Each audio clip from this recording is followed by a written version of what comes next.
Okay, let's talk about how your character Kirk changed over time briefly, especially in regard to your relationships with some of the other characters, Spock, McCoy, Scotty, Uhura. Just give me a general idea of how your character evolved Well, and your hand in that. my feeling about the part was that it was such an onerous word burden. The learning of the words, 10 pages of, sometimes there'd be a 2-page speech, and I'd have to learn it, like that night or during the day.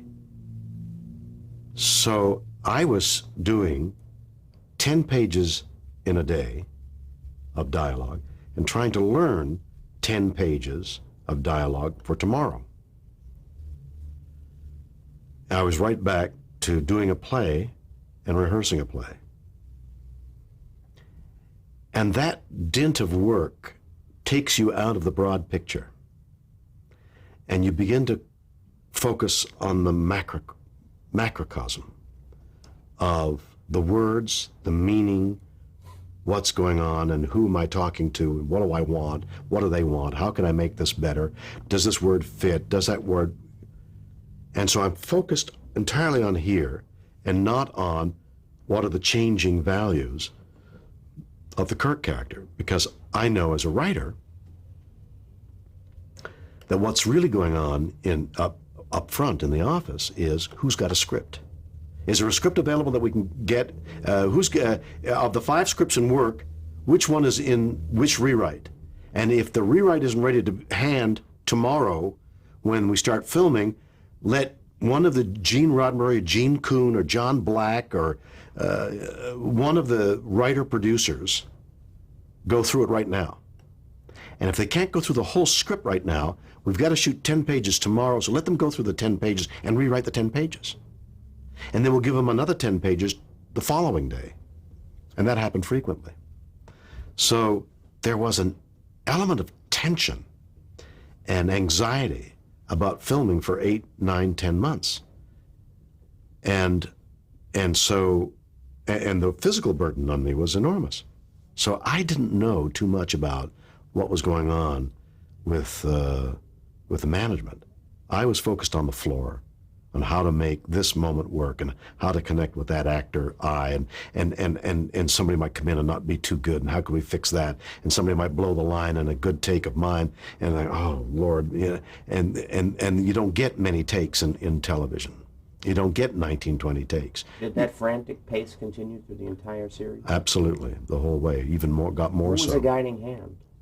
Because there's a sense that there's some kind of guiding hand.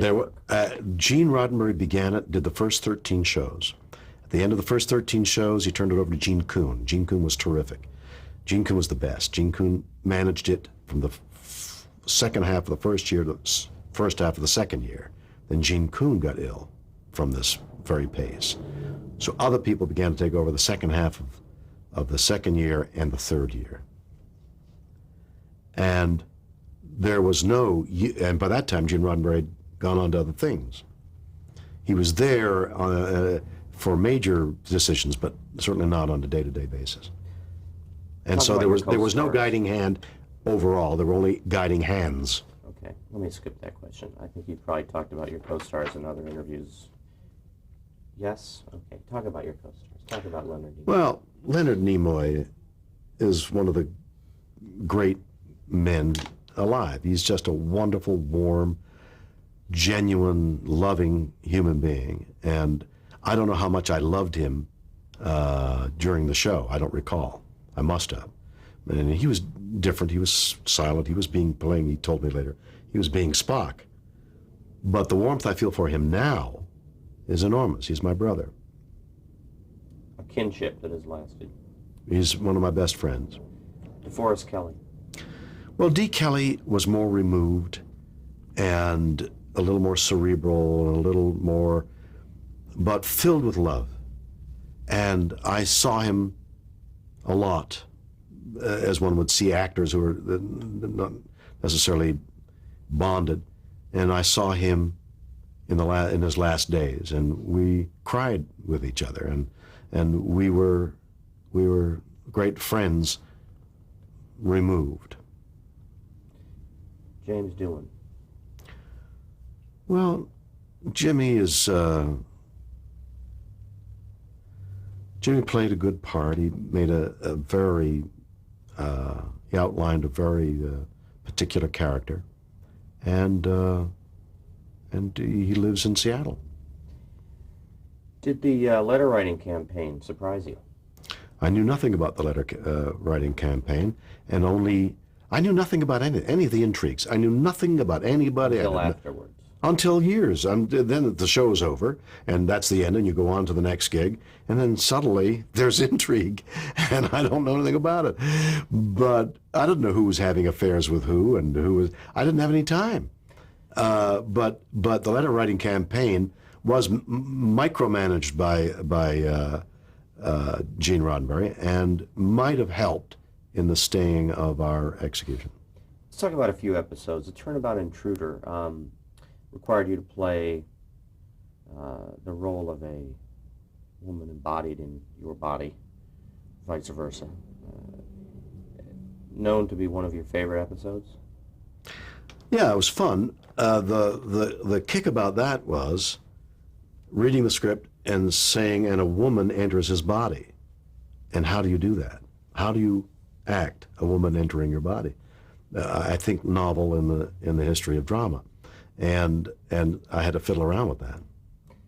The Enemy Within required a duality of roles as well, whose performance was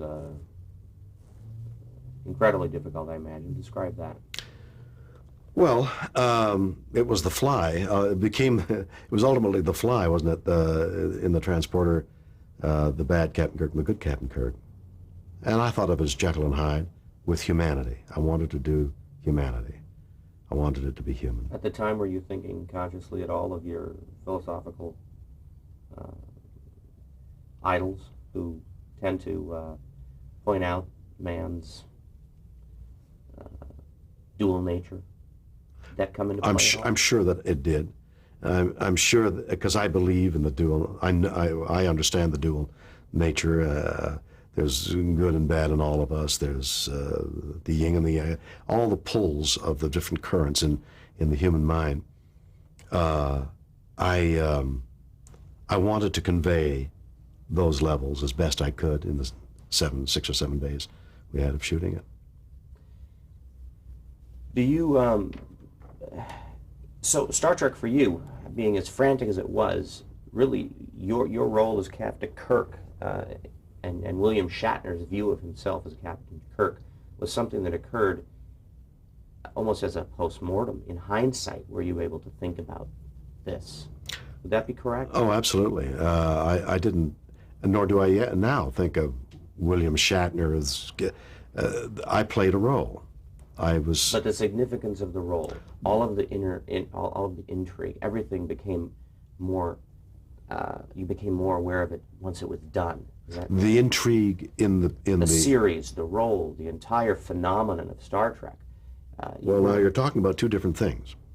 If you're talking about the intrigue that goes on in 3 years of making a series, I was unaware of any intrigue. No, I'm talking about the intrigue that followed Star Trek. The Star Trek phenomenon. I was not aware of the Star Trek phenomenon until years later, when somebody said they're replaying the series. And I was startled by that, because replays were not the norm.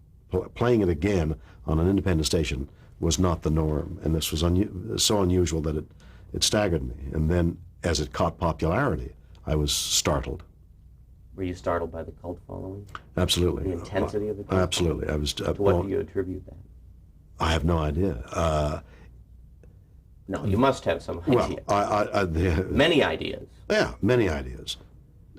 Science fiction, action and adventure, the characters, the dynamics of the actors. Why Star Trek specifically? Why that particular episode, viewed in over over 200 countries, 47 languages since 1969. I think that the mystique of Star Trek, the legend, the mythological proportions of Star Trek provide something that's missing in people's consciousness, psyche. They yearn, look for mythology. The Greeks had it to explain away things. We don't have it in our civilization. I think that Star Trek provides a myth, and it's built like a Greek play. A leader and his band of men searching the What about unknown. the context of Star Trek? Late 60s, space age. All Late those, 60s, absolutely. questioning all of the, But in the late 60s, the moral and religious beliefs of our age. in the late 60s, Star Trek wasn't popular. It only became popular 10 years later and 20 years. But it evolved in the late 60s. Roddenberry may have been Well, ahead of he his was time. in the context of his times, but it wasn't popular in the context of his time. It became popular 10 years later and 20 years later. So how do you explain that? Did the absence of a space program have anything to do with it? I don't think the space program had anything to do with the enormous popularity of Star Trek. Star Trek, the fundamental setup of Star Trek touches a core in our psyche that we don't know about. But we do know about it. Religion used to touch that core. Myth used to touch that core. Is it the lack of underpinnings? See, I think Is that what you're trying to drive at? that's what I think I'm saying, that religion, when it had the ritual and when it had images and when it had magic to it, when it was drama, caught most people up. Now it catches less people up. Mythology. So what are the lessons, the dogma, the rituals of Star Trek 200 years henceforth when people look at it as a potential mythology that was developed in the 20th century? What are they? Beam me up, Scotty. And what are all the things that entails? To be able to beam you up, to scatter your electrons so that you can be put someplace else. Where are you going up to? Where have you descended down to? Who is Scotty? And who said beam me up? If you link all that together, you can evolve a mythology of Star Trek. The ethics of Star Trek. Well, the ethics are good guys are trying. The social fabric. The social fabric ostensibly was non-interference, but in fact it was interference. The social makeup of the crew. It was advanced for its time and commonplace today. The idea of an ordered hierarchy in the cosmos. I don't agree that there is an ordered hierarchy. It in fact is rife with different kinds of life and different kinds of meaning. But humanity's ability to logically and compassionately explore that suggests an essential quality that people have embraced in Star Trek and feel that the future will somehow embody. Technology combined with compassion. Technology combined with goodwill. Absolutely. Do you think Star Trek's legacy will last beyond the lifetimes of our grandchildren? I think the bigger question is, will the internet stocks go back up? I don't know. The popularity of Star Trek has waned. Will it resurrect itself? Will another generation of people play Star Trek, or are we looking at the downside of Star Trek?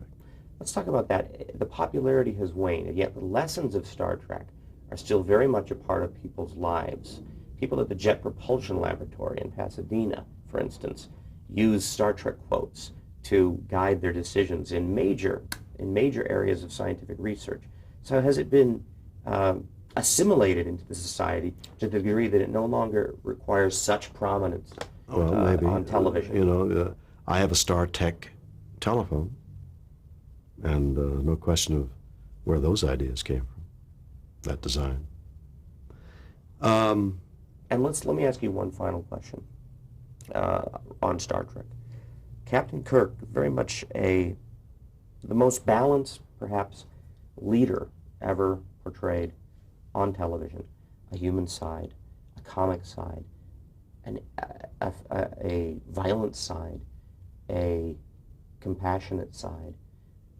In some ways, to children growing up in the 70s, watching the show in syndication, more so than people who watched it during its early run, you were the father figure, the sort of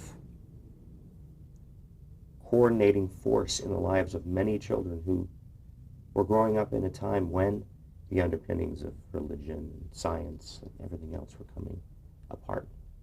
Do you agree? You had a father, a paternal role? No, I don't think of it as a paternal role. I think I kissed too many girls to be a paternal role, but I can see how you might look at him as a model. A model leader? A model human being, because so many writers had so many attempts at telling a story that involved that character. They tried to give it the different facets, and I was there to play it. And then the viewer looks at it and interprets it his way, his or her way. I can understand how somebody would look at Captain Kirk and say, there is a human being. There is an exemplar for our time. Maybe. Who accepts his failings. Accepts his humanity. And rules and governs without pride. Let me briefly get into some of your other work in television. I definitely want to discuss the Andersonville trial. A remarkable story, a remarkable performance. Again, you were forced to show balance between compassion for a criminal and contempt. What was it like to play that part?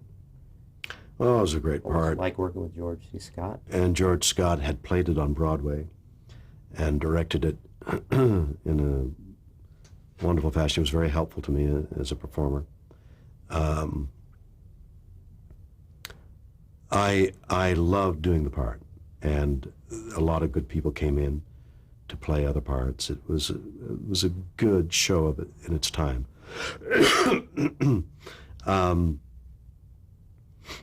A man who learns humanity, a prosecutor who learns humanity, is always a wonderful line to follow. How was it shot? Was it Was it live? Was it taped? It was live. It was shot like a live show, but it was taped. But it was taped. Mm-hmm. It was shot like a play, as it was. It was in fact a play. Did you feel it confining, the fact that it was a courtroom drama? Did you feel that the story was well constructed? Not well constructed, well served by that kind of a depiction, as opposed to a depiction of Andersonville itself? Andersonville was a play, a book, and then became a play. It was written as a play. So it was designed by the author to play in 2 hours in front of an audience, and it's a play of ideas, which is what the theater is.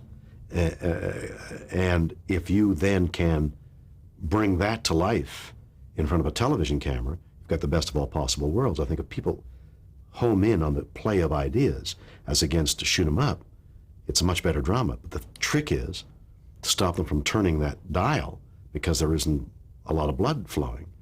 And that way you've got to, when I was in The World of Susie Wong, opened on Broadway, we ran 2 years, but we opened and got there were 7 critics, 7 universally bad notices. And I had to will the people in the front row to stop getting up and leaving as they were in the opening nights and in the first many days. And I began to pick up the pace. I took 10, 15 minutes out of the running time of the play, turned it into a semi-comedy. People stopped getting up out of the seats. And that same energy, that same play of ideas, the same will to say, watch this is interesting, you're going to enjoy this idea now that I've got this idea, and this man's going to feed me an idea, I'm going to feed him an idea, and I'm going to change, and he's going to change. Watch this, you're going to be interested, and say that to you. Watch by the actor's energy. That's a feat in itself. And that's what we tried to do in Andersonville. Talk about T.J. Hooker in that respect. It was an idea very much, a show very much about police ethics. Right. T.J. Hooker could have been a wonderful show. It was a terrific show. I loved doing it. And I ran up and down the streets of Los Angeles for 5 years, and I had a great time. But because it's television, it couldn't fulfill the original premise. The original premise was a guy, an older cop, full of the previous, before the Miranda, reading of the Miranda rights concepts, now having to read and everything that applied to it, Miranda rights, and having to be there when he knew the bad guy needed a poke in the eye. And that frenzy, that rage that was in him was the pull and the tug, and the push and the pull that should have been there all the time, was only there occasionally. And you fought for that. I wanted that. Everybody wanted it, but you know, you can't get great scripts all the time. Can television achieve that? With preparation and money. Briefly, I want to just touch on your directorial role in Star Trek V: The Final Frontier. Talk about that experience. My one-line idea for Star Trek V was Star Trek goes in search of God. And instead of finding God, they find the devil. And during the finding of the devil, the three main characters are at each other's throat for various reasons. And the devil grabs McCoy and takes him into hell. And Spock and Kirk make up, because there was a tremendous difference between them, make up, join forces, go back down to the River Styx and rescue McCoy and bring him out. That was the movie. And everybody said, wow, that's a powerful concept. I started having to mitigate it because the studio, Roddenberry people, well, if you do God, if you do the devil, then you got God, and whose God is God, and the devil is anthropomorphic, and what are you going to do? And then somebody made the suggestion, well, let's make it an alien who thinks he's the devil. And I thought, losing my concept, thought, okay, not realizing I'd mitigated the whole idea by accepting that.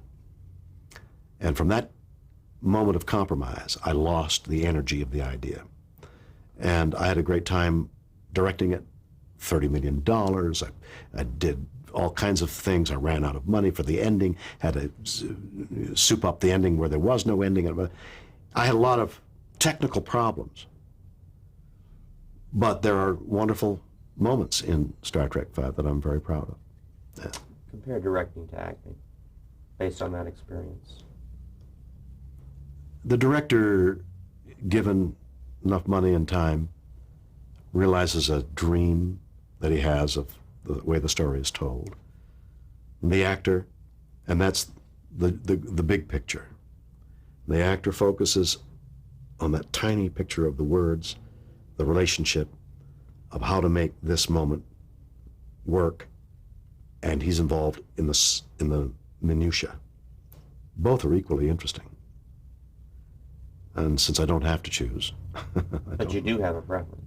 I'd rather direct, but it's the same as acting because the actor chooses his moments. The actor chooses where he's going to wait to appeal and play the moment. You can't play moment after moment. You have to wait for the moment. Well, where is that moment? And the director says the same thing. I lay my cameras to find the moment. Otherwise, you can just go tumble on until the moment, wherever that is. Looking back on a career that spanned several decades, are you content with your choice not to go into the business your father chose for you? I've had an interesting life. You had Oh, some yeah. very tough years. I've had tough years and I've had tough moments. Um, I I've had a journey. It's been a journey of a lot of fear and a lot of adventure, trepidation better than fear. A lot of trepidation. Every step is new and different. There's no trod path here. I'm hacking my way through the jungle. Whereas in Montreal, with business in Montreal, it would have been standard and You set. mentioned trepidation, but the flip side of trepidation is courage, for which you've always been known. You turned down parts to take theater roles. Whatever. Yes, trepidation, you can give up in trepidation, and I've never given up. What do you attribute that to? Fear. I don't believe that. I don't know. I don't know. I don't know. This is a bad time to ask me about fear and trepidation. I'm in the middle of a trepidatious time. What are your goals for the future? Do they involve television? Or are you more literarily inclined? I just turned down a wonderful play to go to Broadway because I can't do it right at this moment, my emotional life. And so that's Broadway.